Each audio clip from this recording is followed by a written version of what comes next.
Hi, I'm Tim. Welcome to Watchbox, and thanks for logging on. If you love this watch, email me, tmosso@thewatchbox.com. It is in the description below. It is your purchase and pricing email question line for buying this or any watch you see on any Watchbox platform. Please reach out to me directly. Email tmosso@thewatchbox.com for pricing.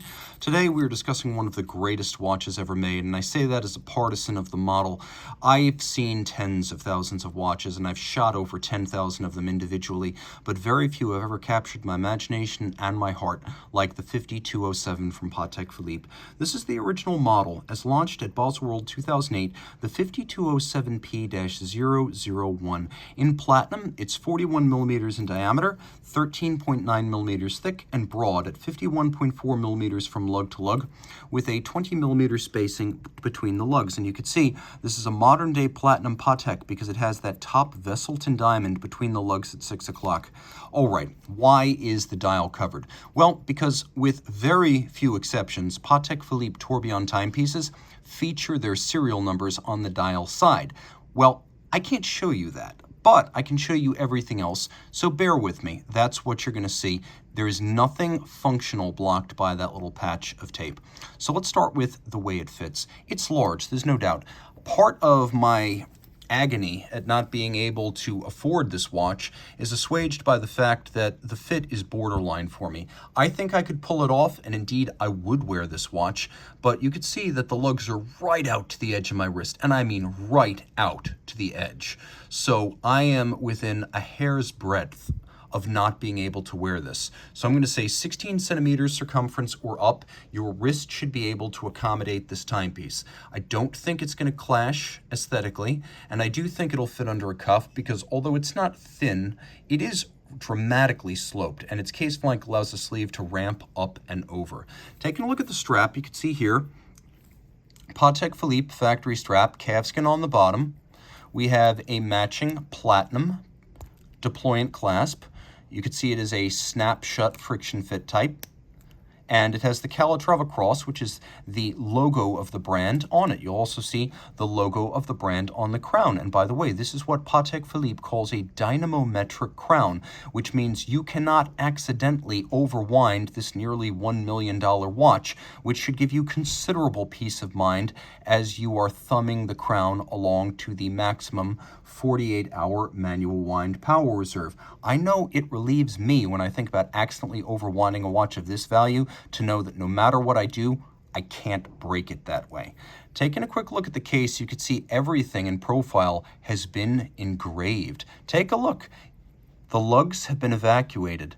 The minute repeater slide has been evacuated, engraved, and then internally chiseled. So we have both a tremblage treatment or chiseling, and we have engraving with this biomorphic fishgill-like profile. These strikes are gorgeous, and they complement the overall handsome lines of the watch, which are surprisingly delicate and graceful for something so massive. You can see that end on, the lugs are quite narrow, and they come to lovely tapered points. You can also see that the bezel is stepped in from the case band to visually thin out the watch, and it has a concave profile to make it look even thinner. Take a quick look, by the way. You will note that there is a contrast between the ultra-white platinum of the case and then the white gold of the minute repeater slide. You can really see the tonal difference here. That gray gold, which is white all the way through, it's the good kind of white gold. It's not quite as white as platinum. This is truly white. This has a little bit of warmth to it.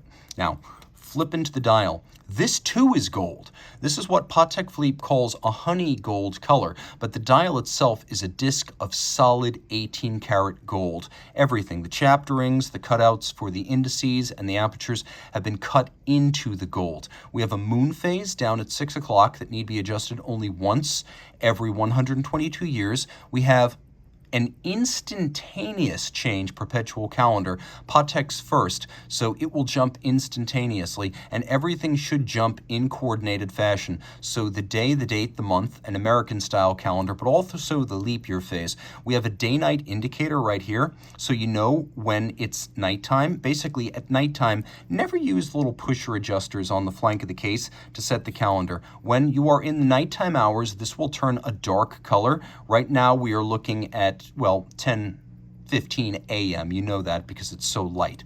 Taking a quick look at the dial, you can see that the hands are Dauphine style, fluted down their center. They're made of white gold.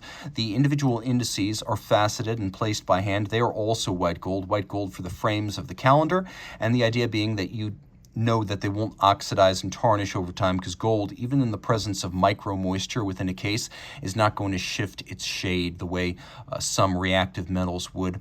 And of course, a very easy perpetual calendar to read. Plus, you can see there's a very subtle polished chaptering for the inner disc of the dial.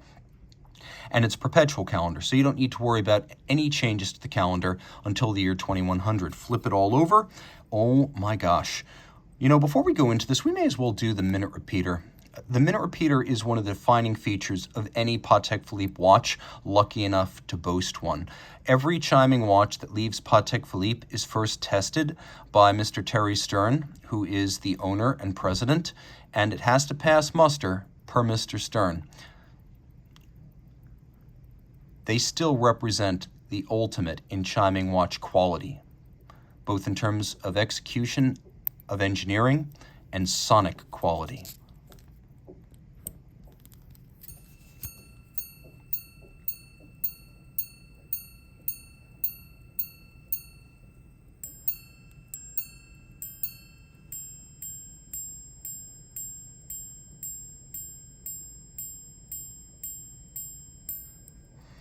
As good as it gets. Also note those steel strikers have been black polished on their top, beveled on their side, and the bevels brought to pointed tips. Incredibly difficult to achieve. Let's talk about this caliber RTO 27 PSQI. So it is a repeater. It's a tourbillon. 27 is the size of the base movement. The whole thing is larger than that ultimately. And then we have petit seconds, small seconds, and quantième, basically instantaneous, so QI. All of this pivoting on 35 joules. We have a 1-minute tourbillon that sits inside a batwing-like full bridge that is black polished in steel, and note all of these sharp interior angles. There are many Patek Philippe watches from the Geneva seal era that don't have one interior angle. Here, just on this one component, we have 1, 2, 3, 4, 5, 6, 7, 8. And if you're wondering what's an interior angle, here's another one on the bridge for the third wheel. It's where two bevels meet and create a sharp inward crease. The 1-minute tourbillon, beaten away at 21,600 vibrations per hour. The cage is made of steel, and it is itself beveled and black polished.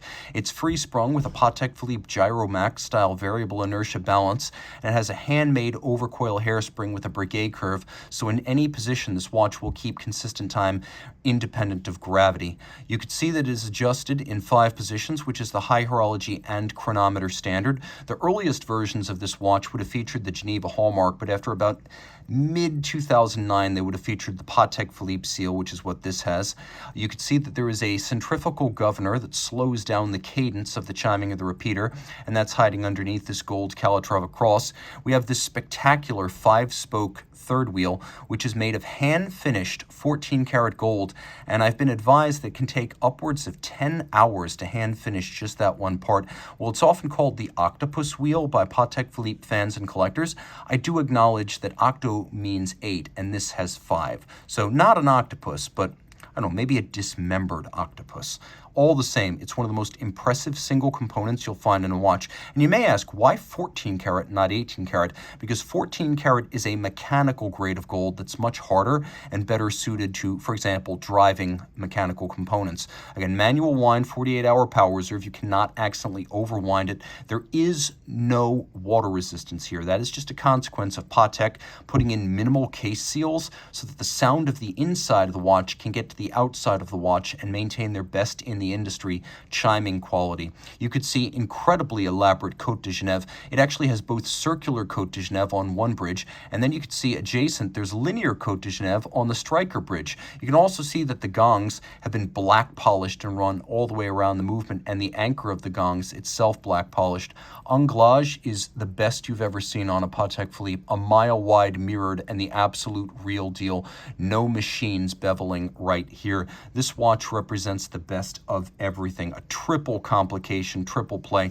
And if I won the lottery and money were absolutely no object, this would be something that I would be considering for myself. I don't even consider this my Grail watch because it's beyond the moon and the stars. It's that far beyond my reach. But if money were no object ever, this is probably what I would buy.